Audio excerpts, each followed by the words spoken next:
Yeah.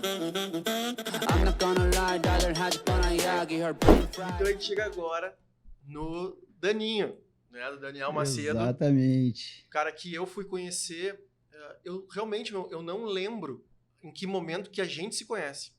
Mas a gente tem a história em conjunto, que é o Complexo Atlântico, né? Que eu acho que eu tava no Vidigal, eu era sócio do Cassiano, e o Robertinho vem me convidar para entrar pro grupo //, né? Que tinha o Complexo Atlântida e tinha o clube, que ele queria que eu fizesse a gestão operacional desses negócios. Porque, enfim, tava descontente lá entre eles lá e tal, e me convidaram para entrar lá. É o ano que tu sai, né? Tu tá no grupo, no grupo há uns eu anos. saio em 2014, foi o ano da Copa do Mundo, que a gente fez o Embarcadero, se eu não me engano foi o primeiro ano do Void Hotel também, foi um ano super intenso de eventos, e foi o ano pré aos meus 30. Aí foi o ano de uma pequena crise existencial, onde à noite o entretenimento não estava fazendo muito sentido. A rota das coisas sempre vem. Mas a gente chega lá. Então, eu sou o Daniel Macedo, tenho 36 anos, idade parelha aqui com a galera. Atualmente sou conhecido por Daninho, cara mudado, evoluído. Mas vamos lá, vamos falar um pouco do colégio. Eu sou filho de um pai militar, então, apesar dos meus pais serem separados, eu sempre tive a parte de organização, de disciplina, muito presente, né? E eu sempre fui um moleque muito da rua não no sentido de solto, mas da rua de estar na praça, estar jogando bola, estar andando de skate, não estar jogando videogame, então sempre tive conectado com galera, com pessoas, né? Durante essa época. Mas acelerando um pouco, então, indo para o final do colégio, né, que chegando mais próximo do nosso papo, me perdi. Não, mas tem algum relacionamento com evento já no colégio? Não, enfim. Na faculdade na época do colégio, eu sempre, apesar de conhecer muitas pessoas, andei com grupos pequenos, assim. Sempre tive os meus amigos de fazer as coisas com a minha galera, em poucos momentos se trocava muito e tal. Tu tinha algum contato com publicidade? Já da onde que vem? Porque tem um pai milico? Aí que tá, no tempo do colégio, cara, eu não... apesar de eu ter feito um segundo grau focado, estudando e tal, eu cheguei no terceiro ano sem ter a menor noção. O tempo todo no mesmo colégio? Não, no início foi no Instituto, que era o colégio estadual ali nas Oswaldo Aranha, e depois, desde pequeno, fui pro Santa Inês, onde eu concluí lá. Mas, cara, foi muito maluquice, assim, porque eu sempre fui muito sonhador no tempo do colégio, e quando chegou a hora de fazer o vestibular, eu não sabia. Eu realmente não sabia. E aí tu vai... Que é o mais normal de todo mundo. E aí tu vai, cara, o que é hobby? O que eu gosto de fazer? Né? Meu pai sempre foi um cara que curtia muito carro. Na época a gente tinha o Senna quando eu era pequeno, né? Então eu andava quase que fantasiado, com camiseta, com boné da Fórmula 1. E também meu pai estimulou. Tinha, na época, um mini bug a motor. Era um sonho de moleque. Cara, eu vou fazer engenharia mecânica automotiva. Cara, não. Quando eu rodei na porra da quinta série, eu rodei em matemática. Depois, eu melhorei. Eu fui ficando bom em matemática e tal. Mas, cara... É muito número, né? É muito número, cara, lá na Ubra, né? Mas aí, beleza, os colegas que eram de Santa Inês ali também tinham passado na Ubra, então tu ia aquela resenha de carro, vai pra lá e volta. E, cara, fiz um ano lá, 2 semestres, aí disse assim, não, vou mudar, engenharia mecânica automotiva só tinha lá na época. Deu, cara, vou mudar pra PUC, pra engenharia mecânica. Cara, só por ter descoberto esse curso, tu já ganhou um prêmio, porque... Não, só que, não sabia que existia. Maluquice, cara. Cara, eu gostava de carro. Beleza, vou fazer engenharia mecânica automotiva. Cara, cheguei então lá, realidade, engenharia mecânica automotiva, nada a ver, projeto, cadeira de projeto, de desenho e tal. A Ubra até na época tinha uma estrutura foda, assim, que encantava. Mas, cara, era uma distância, eu já não estava apaixonado, já não estava conseguindo me ver fazendo aquilo pro resto da vida. Mudei para PUC, para engenharia mecânica. E, cara, a ida para PUC foi foi a primeira virada de chave, assim, porque eu comecei a me conectar com outra galera, né? Uma galera que eu até acho, quando tu começou, tu falou, não lembro em que momento a gente se conheceu. Até acho que o grupo da Rafa Pinta, dessa galera que era do Santa Inês, que eram meus colegas da Kaká, depois se juntaram com as gurias da PUC, que era a Ana Cif, enfim, todo aquele meu grupo, e acho que a gente foi em algumas noites que tu produzia até no café na época, pelas gurias, que tu conhecia de Imbé, né? Toda aquela relação ali e tal. E, cara, aí começou uma nova onda com as gurias. Eu tinha uma namorada na época e essa namorada fazia publicidade na SPM e eu, insatisfeito com a engenharia, ela falou, cara, vai lá conhecer, faz o tour que o Pedrinho falou. Bah. Falei, tá, beleza, vou lá. Fiz o tour, falei, é aqui. Cara, eu não sei o que eu Cara, tô fazendo na engenharia, pelo menos aqui. Eu vou estar sem saber o que eu tô fazendo num lugar legal. Meu, que loucura, né? Sacou? A gente ouviu um advogado, acho que era a direito que ele ia fazer, o Godoy. Sim. Ele ia cursar direito, foi lá visitar e se apaixonou, se achou, se encontrou, tu tá falando de engenharia, eu comunicação já. Mas, cara, olha que ação foda, meu, da SPM. Pegar os alunos, eu de estadual... Não, mas ele foi por causa da namorada. Outro É, do mas- Rosário, mas- outro por causa da namorada. Uma Vamos- indicação dela, assim, vai conhecer lá, eu acho, porque eu sempre gostei de fazer algumas coisas de arte, assim, brincando como tu começou, sabe? Ali no computador, de zoeira, faz um flyerzinho pra alguém, mas não brilhava meu olho fazer isso pro resto da vida. Em paralelo, até chegar na SPM, cara, sempre curti festa. Sempre fui bom em curtir no sentido de cliente, né? Nunca tive o olhar de produção, de entender nada. E, claro, também naquela época, pois se eu tô falando de 19 anos, as festas que a gente ia também eram festas simples, né? Sim. Isso aí em 2004, por aí, 2005, é o que a gente está falando, a maioria das festas, cara, eram casas, pubs, bares que abriam as portas para uma produtora produzir um evento lá. Né? Até tinha em paralelo as grandes raves, algumas festas que rolavam A como eletrônica eventos. era a única coisa forte que tinha experiência na Tinha, época. claro, É. Subvisions e não sei o que lá. Exato. Cara, eu entrei para publicidade, comecei a me encantar, né? Principalmente pela parte de pessoas, de comportamento, de comunicação, marketing, que é um pilar muito forte da SPM, assim, e a questão de marcas, né? Que são, enfim, elementos que fazem parte da minha visão e de como eu enxergo o dia a dia e os projetos que eu participo. Mas a grande loucura do entretenimento, ele começa produzindo festa de turma, né? Essa namorada que eu tinha na época já não existiu mais, aí eu já tô lá na turma nova, falei, cara, vamos reunir essa turma nova. Opa, vamos fazer uma coisinha aqui, vamos fazer uma festinha.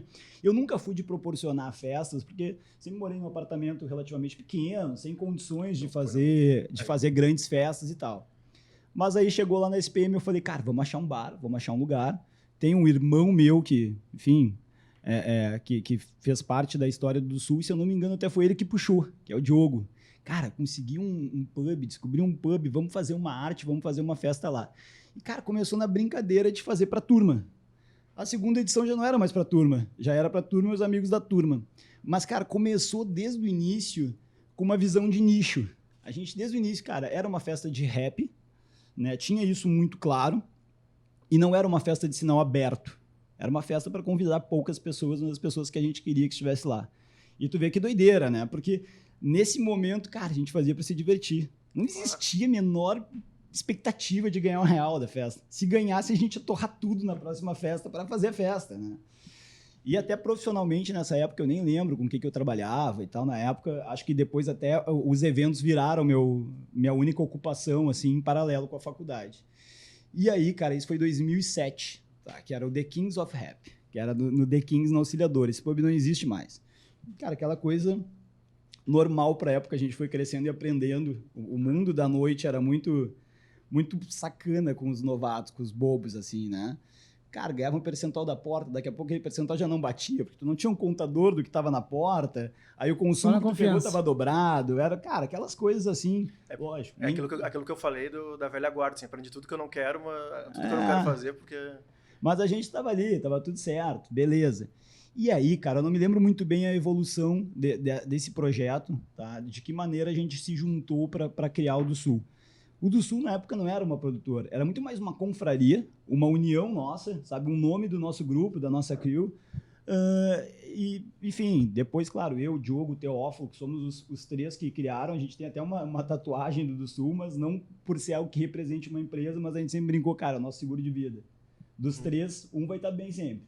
Nós estamos juntos, vamos até o fim. Isso segue, né? Os dois são meus padrinhos de casamento, meus irmãos aí do dia a dia dessa loucura. Mas eu não sei em que momento, então, se criou o do Sul e a gente decidiu fazer o Rap and Roll.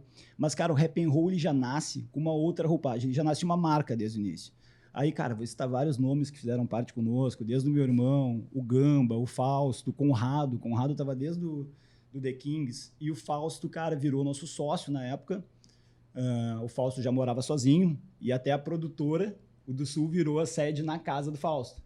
Isso em 2007 ou 2008, já eu acho isso. 2008. O Fausto responsável por grande parte do crescimento da comunicação da feijoada, né? ele entra num momento decisivo ali pelos 4 anos da feijoada e nos ajuda a montar uma identidade que condissesse com o tamanho que o evento estava tomando, através de um brain nosso, da parte da comunicação da Combo. E, cara, o cara é acima da média, assim, todo mundo aqui já teve contato com o Falso, acima da média na questão da criação e da comunicação. Olha, sempre foi o apelido dele na faculdade era Fausto Shop. Ele sempre foi um gênio das artes e tudo mais. Mas a gente já tinha... eu lembro de ele resolver um evento nosso na arte. Ah. Na arte, assim, do cara de ficar tão... E foi muito legal que esse time que estava concebido ali já tinha esse olhar. Então o Rap and Roll já nasceu sendo uma marca. E eu quando eu tenho contato com o Rap and Roll lá na Lev Plus, caralho, isso aqui é uma marca pronta. Porque desde a identidade visual, da ideia, do nome, de tudo, cara, isso aqui é um produto. É só vender o produto. Exato. A gente já trabalhava com hip hop, tu tem bons DJs aqui, cara, o produto tá redondo por causa dessa identidade visual aí. E o Rap and Roll ele já nasceu então com essa estética bem arrumada. Caras, fazer festa naquela época, além da gente não entender nada do mundo do entretenimento, né, a gente entendia de chamar as pessoas próximas e fazer acontecer. Mas era uma maluquice, porque não tinha... Era o Orkut, né, e a gente queria fazer uma festa que não era para um volume na época, eram para as pessoas específicas, né? E, cara, não era um olhar de melhores ou piores, era o nicho que a gente abordava, não se tinha essa visão que a gente tem hoje da inclusão e tudo mais. Cara, era uma festa para nossa galera. E aí, caras, como é que tu faz para divulgar isso? Então, nós tínhamos as senhas de Orkut que a gente rodava da galera, mas, cara, ali a gente começou a trabalhar muito já uma questão de abordagem por grupos de influência, assim. Cara, eu quero esse grupo. Quem eu vou trabalhar desse grupo? Vou convencer esse cara no pessoal, ele vai trazer o grupo dele. Pequenas estratégias, assim, desse marketing de relacionamento, por influenciadores, a gente começava a fazer já de uma forma quase que empírica, assim, sabe? Então, o produto era concebido assim, quem são os influenciadores, nós lá, malucão... Que funciona até hoje, né? Cara, não, assim, aprimorado, né? Mas na época a gente já pegava um e-mail e rodava, olhava a agenda do jornal, olhava todos os lugares que falavam das festas e nós fazíamos assessoria de imprensa. Nós mandávamos release da festa para ver se caía na agenda do jornal. Cara, estávamos em contato com a rádio para falar para a rádio que isso rolava. Assim. E me arrisco a dizer que assim, pega esse grupo de 300 pessoas... O grupo de 300 pessoas que o Boca botava na casa dele, o grupo de 300 pessoas que a gente levou pro primeiro semanal do show. Cara, mas eu quero até dizer, hoje em dia, se o cara faz isso hoje em dia, vai funcionar. Dentro do universo de Porto Alegre, com o número de pessoas que tem, tu pega 300 pessoas de um segmento e leva para um lugar, tu vai levar a segunda camada, a terceira camada, tu vai montar um produto até hoje em dia, do mesmo jeito que a gente fazia naquela época. Eu acho que o Cassiano, não sei quando, acho que foi quando ele foi gravar conteúdo para ele, que ele fala pros guris que nasceram com ele lá, que ele fala assim, cara, que a Combo hoje em dia é diferente. Ela não é uma junção de pessoas. Ela é uma empresa, né? Que a gente procura método para tudo, né? Tudo que nós falamos aqui, tudo que a gente foi fazendo empiricamente, do Cassiano, eu tenho que varrer a praia, aí tem que trancar um pouco o trânsito para não sei o que, é o que a gente faz aqui hoje em dia, só que com método, né? A gente tem tudo planilhado, escalado, enfim, para conseguir alcançar. Porque eu acho que quando rompe esses 300, 500, 1000 pessoas, vamos dizer assim, é quando realmente agora eu tenho que estudar, agora eu tenho que me preparar. Eu acho que a gente conseguiu dar escala, porque, de novo, que nem quando a gente falou que o promoter bom é aquele que tem um bom produto na mão, no momento que a gente libera, por exemplo, feijoada com samba para nossa rede de contatos divulgar, a gente escalou isso, porque a gente liberou. Agora tu pode usar essa marca que a gente plantou, a gente criou o conceito dela, o evento é isso. Agora tu pode vender. Cara, era um produto desejável já para essa rede e a gente conseguiu escalar e tomar a proporção que a feijoada tem hoje. Mas foi pensado, né? A gente só liberou para outras pessoas venderem quando a gente achou que a feijoada podia crescer como evento. Só pra gente não esquecer depois, pra tu continuar agora, mas a gente teve uma baita estratégia também, até contra a atração, né? Da marca, enfim, mas depois a gente comenta. Não depender da atração no começo. Mas então, galera, isso voltando ali, a gente já tinha esse público que a gente queria abordar e a gente já batia, cara, como é que eu vou criar uma marca? A gente sempre pensou a longo prazo, assim, desde o início, sabe? E a noite não era tão pensada assim, né? Vocês mesmos citaram acho que era o Leandro que já pensava o ciclo, né? Pega quando estiver em cima e vende. A gente sempre disse, cara, não, vamos fazer um negócio para durar, para que ele cresça. Daqui a pouco ele vai deixar de ser uma noite, vai evoluir, enfim. E era a visão que a gente tinha na época. Então a gente começou a fazer ações com alguns projetos, algumas marcas. O Rap and Roll tinha uma edição uma vez por mês que era junto com o Looks Like Poa, que era um blog de look do dia, dos looks que rolavam tipo um por aí em Porto Alegre. A gente vai lá e, pô, fazia conexão, tá? Moda faz parte do Rap and Roll, vamos se conectar. A Void, que depois eu vou contar que eu cheguei a fazer parte do grupo, que é a minha maior escola. Cara, a gente foi lá e anunciou na Void, porque a gente sabia, cara, a gente quer estar associado à marca da Void, o Rap and Roll tá dentro da Void. Isso em 2008, de novo, tá? Bastante tempo. E, de novo, comunicação, naquela época, tu ia pro intervalo da PUC, dos prédios que tu queria, o prédio da Famex, publicidade. Opa, é aqui, entrega pulseirinha no prédio da Famex. Até o segurança chegar. Até a segurança lembra chegar. que a gente tapava... Te lembro, várias vezes a gente invadia os prédios, meu, com flyer e entrava nas salas. E aí antes, e tinha que ser antes, meu, Fazia isso, da galera né? chegar. Meu, a gente varria os prédios da PUC, Muito, de ficava todas as escondido faculdades, ali e escondido, botava. e o segurança correu atrás da gente. E essa época era boa, né? Porque eu lembro até de umas resenhas de uma vez tá eu, o Teófilo e o meu irmão panfleteando ali na frente da Química, ali na descida da Plínio, ali. Pá, descer uma lomba. No que nós estamos subindo de volta, nenhum dos nossos flyers mais nos carros e flyer de outra festa. Sim, os caras tiram. Irmão, naquela época eu era meio brabão, assim. E não era tão profissional, enfim, coisa de adolescente, mas tem esse lado. Mas então, crescendo em paralelo com as noites, eu sempre tive esse olhar empreendedor, assim. Acho que muito do meu pai, que apesar de novo de ser militar, sempre empreendeu e com outras atividades. Então eu já tinha tido uma agência antes, que era a Art Lab, eu, o Gamba e a Fentoniase. Que eu tinha também uma coisa meio atípica, que era um apartamento que meu pai tinha disponibilizado na época, né? Então eu tinha um apartamento onde a gente botou agência e depois virou a sede do Sul. E era a mesma coisa, um apartamento residencial, a diferença é que ele não era uma empresa, ele era um apartamento da galera. Né? Eu não morava no apartamento, o apartamento era nosso escritório e ficava ali. Isso nos ajudou a potencializar, isso pré-Casa do Fausto, né? Depois a gente acabou indo para a Casa do Fausto. Mas aí, enfim, nesse time reunido do Sul, eu e o Fausto, também publicitário, a gente tinha uma agência que era a Cuca. Cara, nós achávamos que era uma agência, né? A gente fazia algumas artes para algumas empresas numa época, mas tudo foi um aprendizado. Pra tu né? ver, né? A gente usou a CNPJ no começo da Combo. Não sei pra que a gente precisou de nota fiscal. A Cuca foi o meu primeiro CNPJ. Tá lá até hoje, eu não fechei. Viu o Paymal lá? Não. Eu não lembro, não. teve algum lugar que a gente teve Lá que usar. a gente usou o CNPJ do Complex e aí usamos meu pai de avalista com os imóveis. Isso aí, pessoal. Mesmo os pais assim pensando, os caras. E o pai do Diogo de patrocinador. Mesmo os pais pensando, estão fazendo festa, mas sempre ajudando. Sempre Vai, ajudando, só- cara. É Olimpíadas sempre do Brasil, ajudando. né? A Combo ainda não tinha o CNPJ nas Olimpíadas do Brasil. É isso aí. É. Isso aí. Mas então, aí, cara, daí a gente foi andando com o do Sul, o projeto Não, Rap Dia and dos Roll. Namorados, acho que primeiro que a gente usou foi Dia dos Namorados. Era Vivo Amor, Vivo isso Amor. aí. Mas aí, cara, do Sul foi crescendo, em paralelo a gente fazia as artes com a Combo e aprendendo muito com o do Sul ali, porque o Rap and Roll trocou de casa, daí a gente foi John Bull, Barba Azul, Kimi, que voltou pro John Bull, em paralelo nós tínhamos outros projetos. Aí o Rap and Roll foi pra Factory em Novo Hamburgo, São Leopoldo, né, lembro, fomos pro Scuba, rolou um tour do Rap and Roll por fora.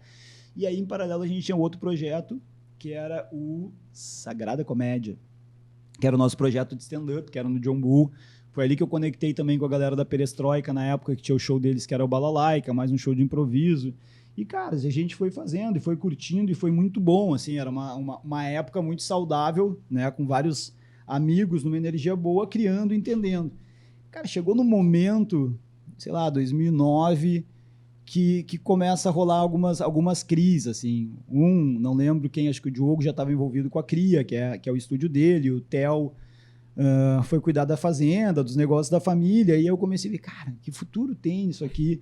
E era uma miopia, porque diferente até da história que vocês relataram, eu nunca tive um padrinho para mostrar qual é o próximo passo. Então, cara, a gente era moleque, não tinha muita referência, não tinha ninguém player do mercado para nos dizer o próximo passo. Começa a dizer, cara, tá legal isso aqui, mas, meu, sei lá, eu já tinha, estamos falando de 2009, 24. Começa, pô, 24 aqui, ganhando pila, beleza, mas aí eu meio que não recordo 100%, mas foi um pouco isso, esfriou, né? E aí eu fui para publicidade. Aí me juntei com o Diogo no estúdio dele, cara, ali eu me desenvolvi a outro patamar, quanto uma visão já mais de negócios, mais séria, mais corporativa, de entendendo o mundo dos negócios, como funciona. Ali a gente atendeu clientes de médio, alguns até de grande porte, com alguns projetos específicos, atendemos a prefeitura, como a de Cambará do Sul, então, pô, tu começa a fazer reuniões com outras pessoas, não é mais a molecada com o dono de uma casa noturna, cara, tu tá em reuniões que tu é o que menos sabe, aquilo ali te desenvolve, tu aprende, né? muito também com o pai do Diogo, que era um consultor do estúdio, e, cara, foi uma aula. Só que chegou também em 2011, depois de um período, eu falei, cara, foi uma aula, mas não é aqui sentado no computador, fazendo planejamento, escrevendo projetos que eu quero estar. E foi uma pequena crisezinha, assim, de estar desconectado, tá aí, o que eu quero? E aí, cara, graças a também um conforto familiar, meu pai me proporcionou para fazer um mochilão. E eu fui viajar em 2011. Meu irmão estava voltando da Europa e eu fiz um mochilão, se não me engano, deu 9 países em 3 meses. Assim. Foi uma experiência, cara. Fui para lá sem saber o que eu queria fazer e voltei sem saber, mas voltei com a cabeça já diferente, mais aberta. Já tinha visto várias baladas, vários eventos grandes. 2011 também, até eu lembro que eu voltei de viagem, fiquei no Rio e foi o ano que voltou o Rock in Rio. Cara, eu fui no Rock in Rio e falei, caralho, velho. Tem um mundo do entretenimento que eu nem imagino como eu vou chegar, mas que talvez me realize na proporção que eu quero estar, né, cara? E aí teve essa virada de chave e aí as coisas acontecem. Parece que, às vezes, tu tem que estar pronto para a oportunidade, né? Porque eu lembro o Kiko, que é esse meu amigo, já trabalhava no grupo da Slice Slash, trabalhava na Void e os guris estavam abrindo o Complex na época, agosto de 2011. E aí o Kiko pegou e me chamou, me conectou com o Pedro e disse assim, Macedo, quer botar um som, quer botar um rap lá? Você lembrava que a gente fazia festa de rap. Eu nunca fui DJ, né? Mas eu falei, quer saber? Eu vou botar um som, mano. É lógico. Como que não? Capaz que eu não vou resolver isso aqui, né? E fui. E eu lembro até de algumas coisas. O Pedro, que me atendeu na época, até me ofereceu uma grana pra tocar. E eu falei, cara, não sou bobo. Não vou aceitar pila. Vou dizer, cara... Vou fazer por vocês, isso aqui não é o meu valor, prefiro fazer pra ti numa próxima gente. Eu nem tinha valor, não era DJ, né, cara? Mas já sabia como é que eu queria chegar, já sabia eu vou chegar aqui de amigo, eu não vou chegar aqui prestador de serviço e tal. E, cara, e desse dia que a gente conectou as galeras, que foi muito legal, porque quando eu fui, eu também levei essa minha turma, eu levei esses meus amigos.